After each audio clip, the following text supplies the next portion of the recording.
नमस्कार दोस्तों, panther academy में आप सभी लोगों का हार्दिक स्वागत है। उम्मीद है आप सारे लोग स्वस्थ होंगे, मस्त होंगे और अपनी सफलता के लिए निरंतर प्रयासरत होंगे। डेली की तरह आपको ऊर्जावान बनाए रखने के लिए आपके अंदर सकारात्मक ऊर्जा का प्रवाह बना रहे, जिससे आप अपने लक्ष्य को भेद सकें। हम लोग सेशन की शुरुआत 2 शब्द मोटिवेशनल कोट से करेंगे।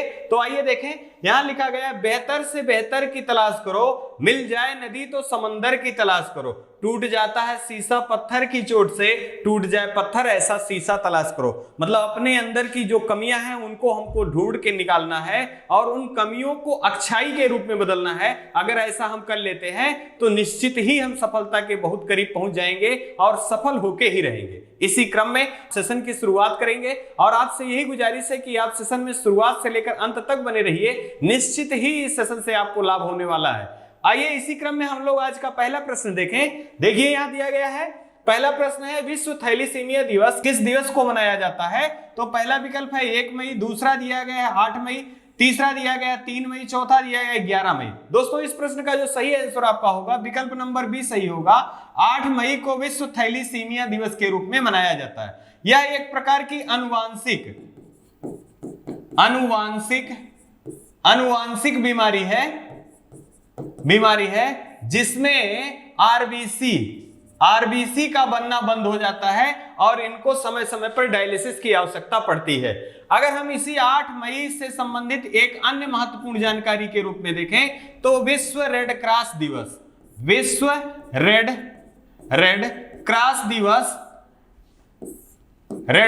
दिवस कब मनाया जाता है? तो प्रत्येक 8 मई को विश्व रेड क्रॉस दिवस मनाया जाता है। इसके संस्थापक कौन थे? तो हेनरी डूनेट की जयंती उपलक्ष्य में प्रत्येक वर्ष 8 मई को विश्व रेड क्रॉस दिवस मनाया जाता है। साथ ही साथ एक महत्वपूर्ण प्रश्न है कि शांति का नोबेल पुरस्कार प्रथम पुरस्कार जो दिया गया था वह विश्व रेड क्रॉस सोसाइटी को दिया गया था 1901 ईस्वी में। यह अत्यंत ही महत्वपूर्ण प्रश्न है। कई बार परीक्षाओं में यहां से प्रश्न पूछा भी गया है कि विश्व रेड क्रॉस दिवस कब मनाया जाता है? तो 8 मई को मनाया जाता है। इसके संस्थापक कौन थे? तो हेनरी डूनेट थी और इनकी जयंती के उपलक्ष्य में ही मनाया जाता है। और शांति का जो पहला नोबेल पुरस्कार था वो कब दिया गया? 1901 में। और किस संस्था को दिया गया? तो विश्व रेड क्रॉस सोसाइटी को दिया गया। अगर हम यही बात करें 1 मई के बारे में तो विश्व श्रमिक दिवस और विश्व हास्य दिवस के रूप में मनाया जाता है। एक प्रश्न यहां से और भी आपको याद रखना है कि 2022 की विश्व रेड क्रॉस दिवस की थीम क्या है? वी ह्यूमन काइंड,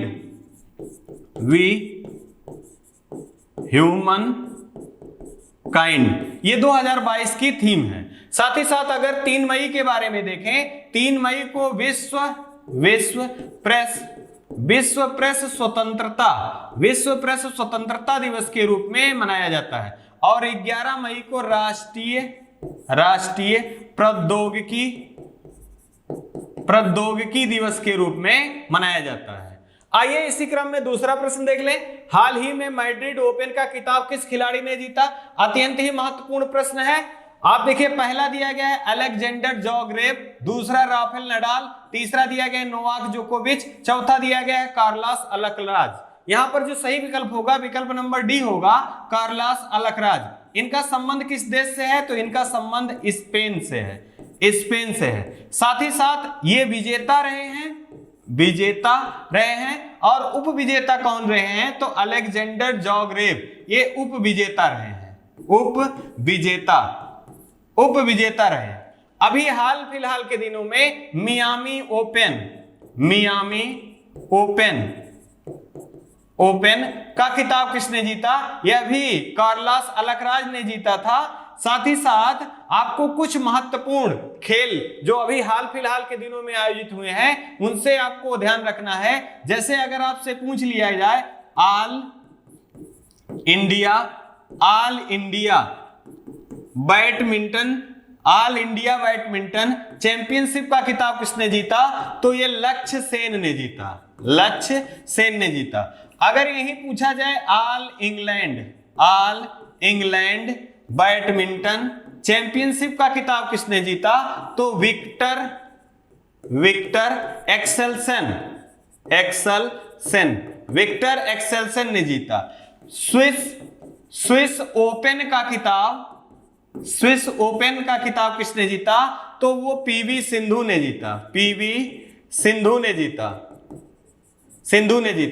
और महिला वर्ग में, पुरुष वर्ग में जोनाथन ने जीता। साथ ही साथ आपसे पूछा जाए अंडर 19 कप किसने जीता? तो ये भारत ने जीता और उप विजेता कौन था? इंग्लैंड था। आपसे पूछा जाए टी20 वर्ल्ड कप का खिताब किसने जीता? तो ऑस्ट्रेलिया ने जीता। आपसे पूछा जाए आईसीसी वर्ल्ड कप का खिताब किसने जीता? तो यह भी ऑस्ट्रेलिया ने जीता। अगला प्रश्न देखिए, दिया गया है विश्व खाद्य पुरस्कार 2020। तो ये डॉक्टर रतन लाल। विश्व खाद्य पुरस्कार 2021 शकुंतला हरक सिंह इनको दिया गया। और विश्व खाद्य पुरस्कार 2022 डॉक्टर सिंथिया। इनका संबंध किससे है? यूएसए से है और ये जलवायु विज्ञानी तथा खाद्य विज्ञानी हैं। आइए इसी क्रम में हम लोग अगला प्रश्न देख लें। हाल ही में किस महापुरुष की जयंती का आयोजन किया गया? अब यहां देखिए, किस महापुरुष की जयंती का आयोजन किया गया? पहला दिया गया है गोपाल कृष्ण गोखले, दूसरा दिया गया है लाला लाजपत राय, तीसरा दिया गया है बिपिन चंद्र पाल, चौथा दिया गया है बाल गंगाधर तिलक। तो यहां जो सही होगा विकल्प नंबर ए सही होगा। 9 मई को गोपाल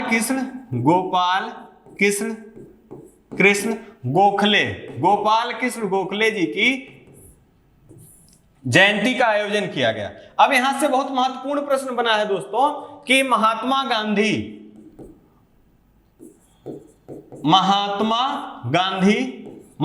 गांधी के राजनैतिक गुरु कौन थे? तो गोपाल कृष्ण गोखले थे। साथ ही साथ में सर्वेंट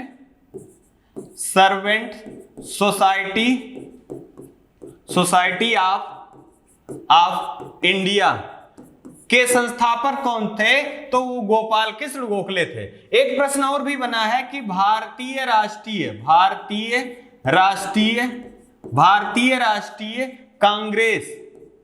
कांग्रेस के 1905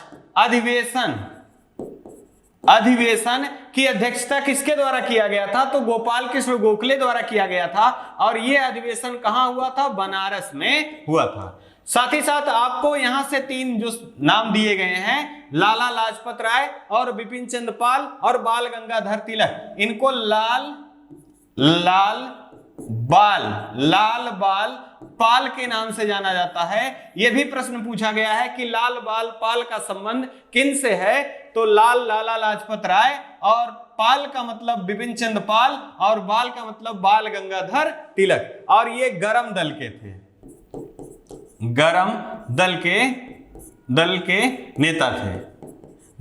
के नेता थे। आइए दोस्तों इसी क्रम में अगला प्रश्न देख लें। हाल ही में आयोजित खेलो इंडिया यूथ गेम 2022 का शुभंकर क्या है? अब यहां पहला दिया गया है धाकड़, दूसरा दिया गया जया और विजया, तीसरा दिया गया सोमाइटी और चौथा दिया गया है मेराई तोबा। तो यहां जो सही विकल्प आपका है विकल्प नंबर ए सही होगा, धाकड़। अब सबसे पहले ये जाने हम दोस्तों कि ये खेलो इंडिया यूथ गेम,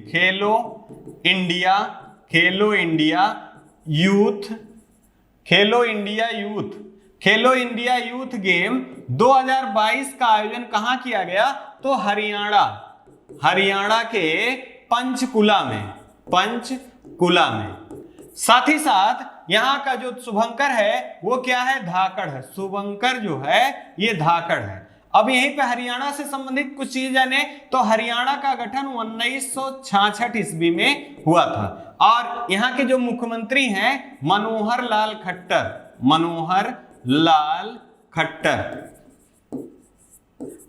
खट्टर जी हैं। साथ ही साथ हरियाणा से संबंधित कुछ महत्वपूर्ण जानकारियां हैं। अनाज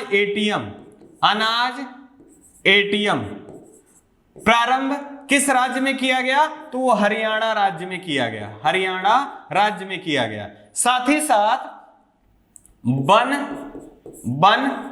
का क्षेत्रफल, वन क्षेत्रफल सबसे कम किस राज्य में है? तो ये हरियाणा राज्य में है, हरियाणा राज्य में। लिंगानुपात, लिंगानुपात भारत में सबसे कम कहां है? तो हरियाणा में है। और सर्वाधिक कहां है? तो ये केरल राज्य में है। अब यहीं पे आपको यहां से एक प्रश्न और भी याद रखना है कि 35वां सूरज कुंड मेले का आयोजन किस जगह किया गया? तो हरियाणा में किया गया। और इसका फोकस राज्य कौन सा है? तो जम्मू कश्मीर है। और फोकस देश कौन सा है? फोकस देश कौन सा है? तो वो उज्बेकिस्तान है, उज्बेकिस्तान है। ये सारे प्रश्न अत्यंत ही महत्वपूर्ण हैं। अगर हम यही बात करें जया और विजया की, तो ये जो खेलो इंडिया यूथ गेम का आयोजन किया गया है, ये चौथा संस्करण है। और तीसरे संस्करण का जो शुभंकर था वो जया और विजया था। मतलब ये चौथे संस्करण का जो शुभंकर है वो धाकड़ है, तीसरे का जया और विजया था। अब यही सोमाइटी दिया गया है, तो सोमाइटी टोक्यो पैरा ओलंपिक का शुभंकर था। जबकि मेराइटोवा जो है ये टोक्यो ओलंपिक का शुभंकर था। अब यही दोनों चीजें आपको ध्यान रखना है। टोक्यो पैरा ओलंपिक में भारत ने कुल कितने पदक जीते थे? 19 पदक जीते थे। और मित्रों पदक तालिका में 24वें स्थान पे थे। जबकि टोक्यो ओलंपिक में टोटल 7 पदक भारत के द्वारा जीते थे। और ये पदक तालिका में 48वें स्थान पे और पैरा में 24वें स्थान पे। अब एक प्रश्न आपके लिए है कि हाल ही में कुछ एशियाई कुश्ती चैंपियनशिप का आयोजन किया गया, उसमें भारत ने कितने पदक जीते हैं? आप कमेंट में आप बताइएगा। आइए यहां देखिए नार्डिक दिया गया है, नार्डिक देश। तो सबसे पहले हम जाने नार्डिक देश कौन है? तो ये 5 देश हैं। नॉर्वे है, स्वीडन है, डेनमार्क है, फिनलैंड है, साथ ही साथ आइसलैंड है। अब यहां इनकी राजधानी भी महत्वपूर्ण है। नॉर्वे की राजधानी ओस्लो है, स्वीडन की स्टॉकहोम है, डेनमार्क की कोपेनहेगन है, फिनलैंड की हेलेंसिकी है, आइसलैंड की रेक्याविक है। अब देखिए यहाँ रायसीना डायलॉग कौन सा संस्करण? 7वां संस्करण था। साथ ही साथ अगर हम बात करें रामानुज पुरस्कार से किसे सम्मानित किया? डॉक्टर नीना गुप्ता को रामानुज पुरस्कार से सम्मानित किया गया। आइए इसी क्रम में हम लोग अगला देख लें। यहां पर देखिए दिया गया है हाल ही में किस राज्य सरकार द्वारा ई लर्निंग प्रोग्राम या ई अधिगम प्रोग्राम प्रदान किया जाएगा। अब पहला दिया गया उत्तर प्रदेश, दूसरा हरियाणा, तीसरा कर्नाटक, चौथा दिया गया है पंजाब। तो यहाँ जो सही विकल्प होगा आपका विकल्प नंबर बी होगा। ई लर्निंग प्रोग्राम प्रारंभ करने वाला जो राज्य है वो हरियाणा है। इसका उद्देश्य क्या है? 10 और 12 के बच्चों के लिए, 10 और 12 के बच्चों के लिए या छात्र छात्राओं के लिए टेबलेट की व्यवस्था, निःशुल्क टेबलेट की व्यवस्था किया जाएगा। साथ ही साथ इसमें डाटा 2 GB डाटा फ्री दिया जाएगा। और कक्षा 10 के सिलेबस के अनुसार और कक्षा 12वीं के सिलेबस के अनुसार इसमें सब्जेक्ट के आधार पर प्री लोडेड सामग्री इसमें प्रदान की जाएगी। अगर हम बात करें यहीं उत्तर प्रदेश से संबंधित, तो स्कूल चलो अभियान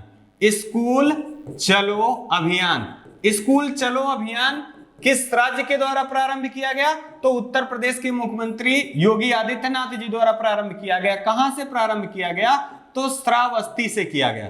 एक बहुत महत्वपूर्ण डाटा आपको याद रखना है मित्रों कि उत्तर प्रदेश में साक्षरता दर सबसे कम किस डिस्ट्रिक्ट में है? तो ये श्रावस्ती में है। और यहीं से स्कूल चलो अभियान प्रारंभ किया गया। आपको याद रखना है तराई हाथी रिजर्व बनाए जाने की अनुशंसा किस राज्य सरकार के द्वारा किया गया है? तो उत्तर प्रदेश सरकार के द्वारा किया है। कर्नाटक राज्य से अगर आपको ध्यान रखना है विनय समर्थ योजना को किसने प्रारंभ किया? तो विनय समर्थ योजना को कर्नाटक सरकार द्वारा प्रारंभ किया गया। इसका उद्देश्य है ऊंच नीच और जात पात के भेदभाव को कम करना। साथ ही साथ अगर हम बात करें पंजाब के बारे में, तो पंजाब को 5 नदियों की भूमि के नाम से जाना जाता है। आइए इसी क्रम में हम अगला प्रश्न देखें। हाल ही में 5वां आदि महोत्सव 2022 का आयोजन कहां किया गया? अब यहां देखिए, पहला दिया गया उत्तर प्रदेश, दूसरा महाराष्ट्र, तीसरा मध्य प्रदेश, चौथा दिया गया है केरल। तो यहां जो सही आंसर आपका होगा विकल्प नंबर सी सही होगा। मध्य प्रदेश में 5वां आदि महोत्सव, 5वां आदि महोत्सव का आयोजन किया गया। साथ ही साथ आपको यहां से ध्यान रखना है कि मध्य प्रदेश को टाइगर स्टेट के नाम से जाना जाता है। मध्य प्रदेश को सोया सिटी के नाम से जाना जाता है। मध्य प्रदेश में बाल मृत्यु दर सर्वाधिक है, जो कि कितना है? ये 48 है। साथ ही साथ आपको मध्य प्रदेश से संबंधित याद रखना है कि स्वच्छता सर्वेक्षण रिपोर्ट 2021 में कौन सा स्थान भारत में स्वच्छता सर्वेक्षण में प्रथम पे है?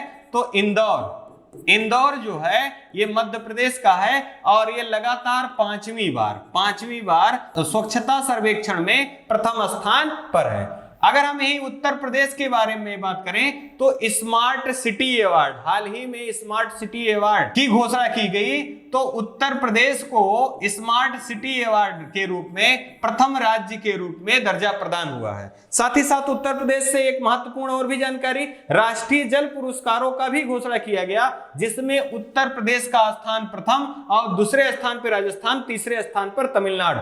जबकि हम यही बात कर लें उत्तर प्रदेश से संबंधित अन्य जानकारी के रूप में, पश्चिम बंगाल को पीछे छोड़ते हुए सब्जी उत्पादन में प्रथम स्थान पे कौन हो गया है? उत्तर प्रदेश। आइए इसी क्रम में हम लोग अगला प्रश्न देख लें। देखिए 30वां, कल के सीरीज में आपसे पूछा गया था कि सरस्वती सम्मान, 31वां सरस्वती सम्मान से किसे सम्मानित किया गया, तो हम इसी क्रम में सारे बता दे रहे हैं। 30वां देखिए सरस्वती सम्मान शरण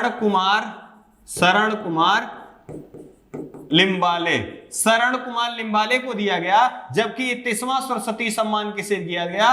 राम दरस मिश्रा जी को।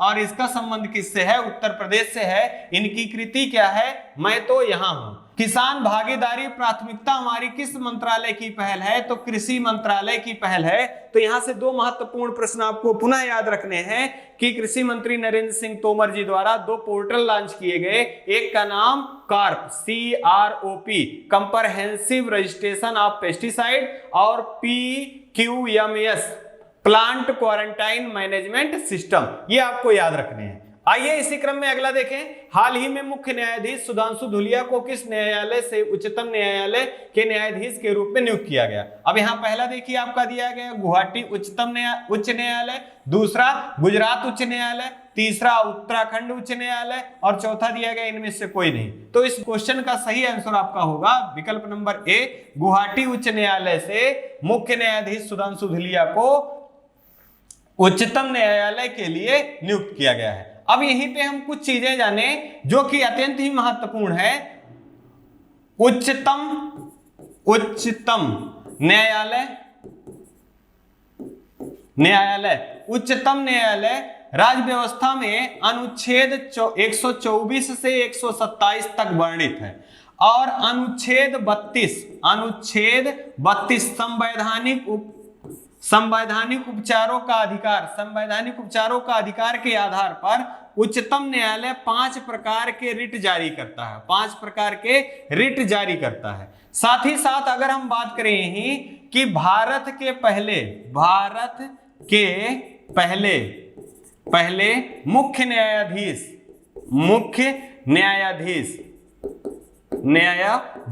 भारत के पहले मुख्य न्यायाधीश हीरालाल जे कानिया जी थे। साथ ही साथ अगर हम बात करें पहली महिला के रूप में, तो फातिमा बीबी, फातिमा बीबी थी। साथ ही साथ अगर हम बात करें उच्च न्यायालय, उच्च न्यायालय की पहली महिला मुख्य न्यायाधीश के रूप में तो लीला सेठ, लीला सेठ। और अगर हम ये बात करें सत्र न्यायालय की पहली, सत्र न्यायालय की पहली तो अन्ना चांडी, ये केरल से संबंधित हैं, ये पहली सत्र न्यायालय की न्यायाधीश रही। साथ ही साथ अगर हम यही दो प्रश्न और भी देखें कि वर्तमान में भारत में कितने उच्चतम न्यायालय हैं, तो वर्तमान में भारत में 25 उच्चतम न्यायालय हैं। उच्चतम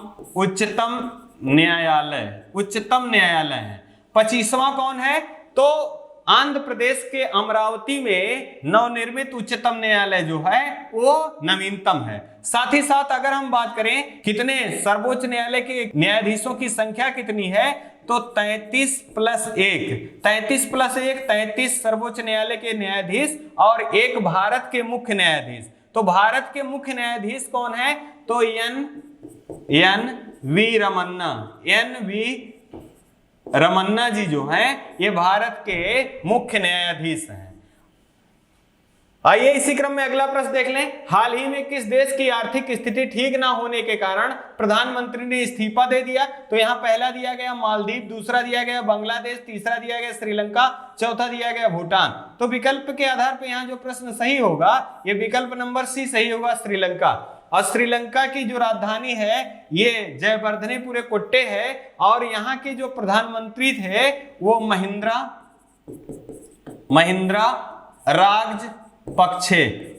राजपक्षे थे, जबकि राष्ट्रपति महोदय जो थे, राष्ट्रपति महोदय जो थे इनका नाम गोताबाई राजपक्षे। आर्थिक स्थिति, श्रीलंका की आर्थिक स्थिति सही ना होने के कारण अभी के कुछ महीने पहले यहां आपातकाल भी लागू हुआ था। साथ ही साथ अब जन हड़ताल के कारण, जन विद्रोह के कारण प्रधानमंत्री जी ने यहां से इस्तीफा दे दिया। साथ ही साथ अगर हम कुछ भारत के परिप्रेक्ष्य में देखें, भारत और श्रीलंका के बीच में पाक जल डमरू मध्य,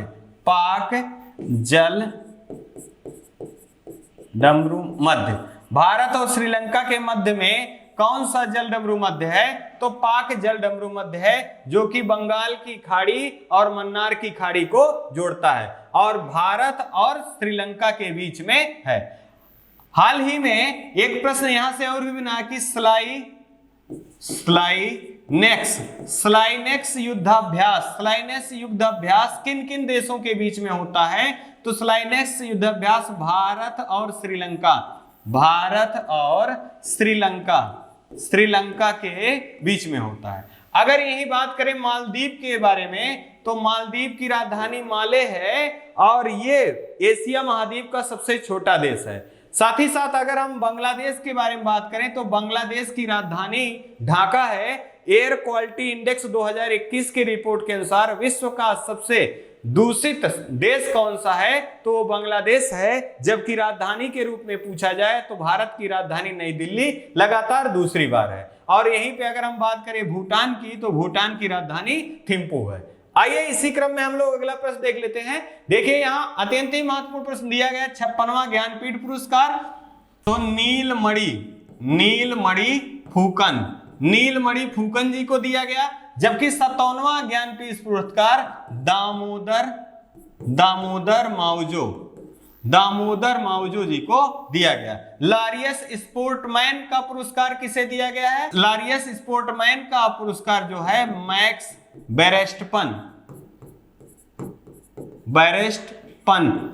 बेरेस्टपन को दिया गया, जबकि ओमेन में थॉप्सन हेरा जिनका संबंध जमाइका से है, ये धाविका हैं, इनको दिया गया। आइए इसी क्रम में अगला प्रश्न देख लें। हाल ही में असनी चक्रवात का नाम किस देश के द्वारा दिया गया? अब यहां पहला दिया गया है श्रीलंका, दूसरा दिया गया है म्यांमार, तीसरा दिया गया पाकिस्तान, चौथा दिया गया है सऊदी अरब। तो यहां जो सही विकल्प आपका होगा श्रीलंका के द्वारा असनी चक्रवात का नामकरण किया गया। और असनी चक्रवात का नामकरण जो किया गया श्रीलंका के द्वारा किया गया और ये बंगाल की खाड़ी में इसका प्रभाव देखा गया। साथ ही साथ कुछ हाल फिलहाल के दिनों में चक्रवात आए थे, उनसे भी प्रश्न बनने की संभावना है। जैसे ये 2022 का पहला चक्रवात है, 2022 का पहला चक्रवात है, पहला चक्रवात है। साथ ही साथ अगर हम बात करें तौकाते जो नामकरण किया गया था ये म्यांमार के द्वारा किया गया था और इसका जो नाम है छिपकली से लिया गया है जो कि चिघड़ती हुई या चिल्लाती हुई छिपकली से संबंधित है। अगर हम यही बात करें जवाद तूफान, ये भी बंगाल की खाड़ी में आया था और इसका नामकरण जो है सऊदी अरब के द्वारा किया गया था। अगर हम बात करें निवार जो है ये अरब सागर में आया था और इसका नामकरण ईरान द्वारा किया गया था। अगर हम बात करें गुलाब चक्रवात आया था और ये अरब सागर में आया था, इसका नामकरण जो है ये पाकिस्तान के द्वारा किया गया था। ये सारे जो चक्रवात हाल फिलहाल के दिनों में देखे गए हैं ये अत्यंत ही महत्वपूर्ण है। जैसे असनी चक्रवात का नामकरण किसके द्वारा किया गया? तो श्रीलंका के द्वारा किया गया और ये आया कहां है? तो बंगाल की खाड़ी में आया है, 2022 का पहला चक्रवात है। तौकाते म्यांमार के द्वारा नामकरण किया गया था और जवाद जो है बंगाल की खाड़ी में आया था, सऊदी अरब के द्वारा किया गया था नामकरण। निवार अरब सागर में आया था ईरान के द्वारा। गुलाब जो है ये अरब सागर में आया था, पाकिस्तान के द्वारा इसका नामकरण किया गया था। आइए इसी क्रम में हम लोग अगला प्रश्न देख ले। हाल ही में किस देश के साथ मुक्त व्यापार समझौता ज्ञापन की बैठक बुलाई गई? पहला दिया गया है आपका यूनाइटेड किंगडम, दूसरा ऑस्ट्रेलिया, तीसरा यूएई, चौथा दिया गया है फ्रांस। तो इस प्रश्न का जो सही आंसर होगा दोस्तों, मुक्त व्यापार समझौते के लिए बैठक बुलाई गई तो यूनाइटेड किंगडम के द्वारा बुलाई गई। अब यहां पर आप देखिए हाल फिलहाल के दिनों में यूएई चर्चा में रहा है और फ्रांस चर्चा में रहा है। तो यूएई को FATF ने ग्रे लिस्ट में डाल दिया, इसके कारण चर्चा में रहा है। साथ ही साथ गोल्डन वीजा जारी करने वाला देश यूएई है और होप मिशन का संबंध किस देश से है? तो यूएई से है। और फ्रांस जो है कांस फिल्म समारोह का 75वां समारोह का आयोजन कहां किया जाएगा? तो फ्रांस में किया जाएगा और इसका मेजबान देश के रूप में आधिकारिक एंट्री किस देश को मिला है? तो ये भारत को मिला है। किसको मिला है? भारत को मिला है। और यहीं अगर हम ऑस्ट्रेलिया के बारे में देखें तो क्वाड देशों के समूह में भारत, जापान और यूएसए और ऑस्ट्रेलिया, इन 4 देशों के समूह को क्वाड देशों के नाम से जाना जाता है। अगर हम बात करें यूनाइटेड किंगडम के बारे में तो इंग्लैंड, वेल्स,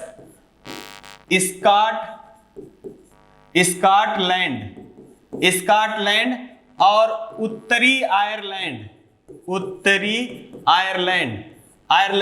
को मिलाकर यूनाइटेड किंगडम कहा जाता है। यह प्रश्न भी पूछा गया है कि यूनाइटेड किंगडम में कौन कौन से देश आते हैं? तो इंग्लैंड है, वेल्स है, स्कॉटलैंड है और उत्तरी आयरलैंड, इनको मिलाकर कहा जाता है यूनाइटेड किंगडम।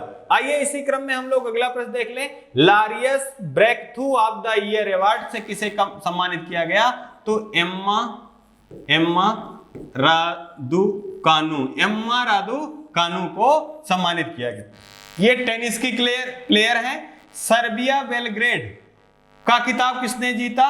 तो आंद्रे रूबलेव ने सर्बिया ओपन का खिताब जीता। और सर्बिया की राजधानी क्या है? सर्बिया की राजधानी बेलग्रेड है। और ऑस्ट्रेलिया ओपन 2022 का खिताब किसने जीता? तो ऑस्ट्रेलिया ओपन 2022 का खिताब राफेल राफेल नडाल ने जीता। आइए इसी क्रम में यहां पर महत्वपूर्ण प्रश्नों की सीरीज आपकी समाप्त हो रही है और यहां देखिए, आए हो निभाने को जब किरदार जमी पर कुछ ऐसा कर चलो कि जमाना मिसाल दे। मतलब आपको ये बताने की कोशिश की गई है कि आप जिस संघर्ष से लड़कर अपनी सफलता को सुनिश्चित कर लेंगे वह आपके लिए यादगार होगा और उस यादगार को याद रखने के लिए आपको कड़ी मेहनत जरूर करनी होगी। और इसी क्रम में आपसे हम विदा लेना चाहेंगे। आप अपना और अपने परिवार का खूब सारा ध्यान रखिए। जय हिंद, जय भारत।